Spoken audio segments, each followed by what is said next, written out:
Hi, my name is Rebecca Johnson, and these are my index cards.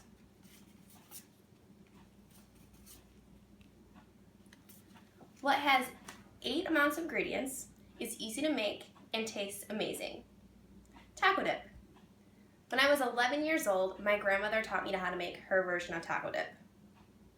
Ever since then, I've been the one who had to bring the taco dip to every single family reunion, or family outing, or pool picnic. So first, let's start off with what we need. We need chips for the dip, 2 tomatoes about this size, 12 ounces of French onion dip, taco sauce, I prefer the hot kind, Mexican blended cheese, shredded lettuce, and 1.5 pounds of meat, along with the taco seasoning. So to get started, the first thing you want to do is cook your meat. This takes the longest, and I always start with the meat this way when I'm cutting and washing all my veggies. When I'm done with that, the meat is just about finished and we're ready to go. So I already finished the meat. What you do is you pour the meat in, you put it on medium, and you slowly just chop it up. Once that's done, you take the taco seasoning and you pour it on and mix it in. The second step after that is to wash your tomato and cut it. You want to cut it into about this size of pieces.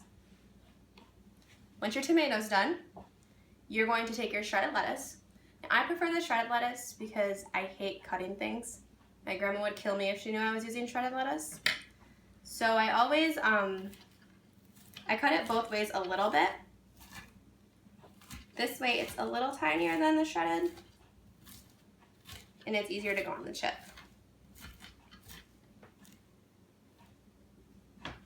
So once that's cut, I take the French onion dip and the taco seasoning, the taco sauce, and pour it into the tray.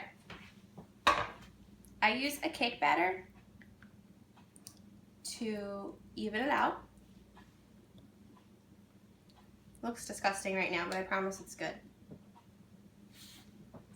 The next step is to take your meat and pour it on top of what you already have. So it's your taco meat and your taco seasoning, which is going on top of the sauces. You want to be careful of the grease because it's hot. And you don't want to pour it on because then you're going to get all the grease on there, so you really just want to scoop it on. And depending on the size of the dish is how much meat you'll use. But normally it's about 1.5 pounds.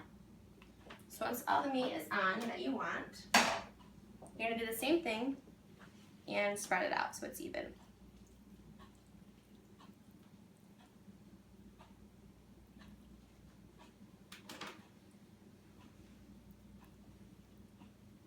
And once you have all the fattening stuff on it, then you want to come over and take your tomatoes, which is the messy part. Make sure your hands are clean, and spread it on top of the taco dip.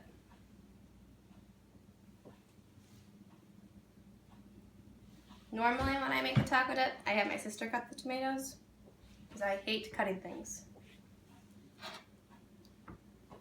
Now, my family doesn't really like tomatoes as it is, so we don't use that many. So I only used 1 tomato, but most people use 2.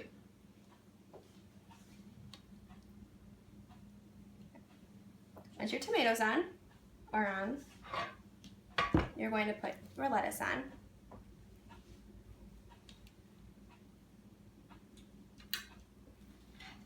This is where it still gets a little messy.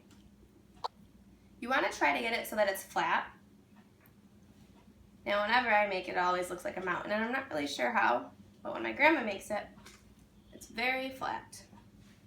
That's why I like to use the covered dish, but she uses a flat dish. All right. Once your lettuce is on, you're going to open up your cheese, and I always use the whole thing. I just layer as much as I can. Everybody loves the cheese.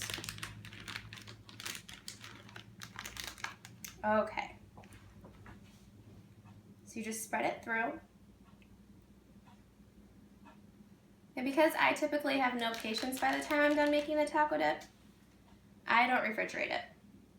However, a lot of people do. They normally, once the taco dip's done, they'll put wrap over it and they'll refrigerate it for a few hours. I don't really taste the difference, except for it's colder. All right. So once everything's on, you have your taco dip. I have cheese all over my hands.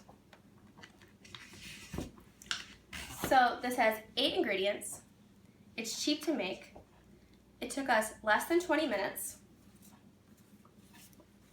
And I learned how to make it when I was 11 years old. So remember, start with your meat. It takes forever.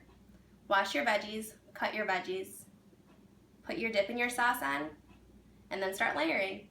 Thank you.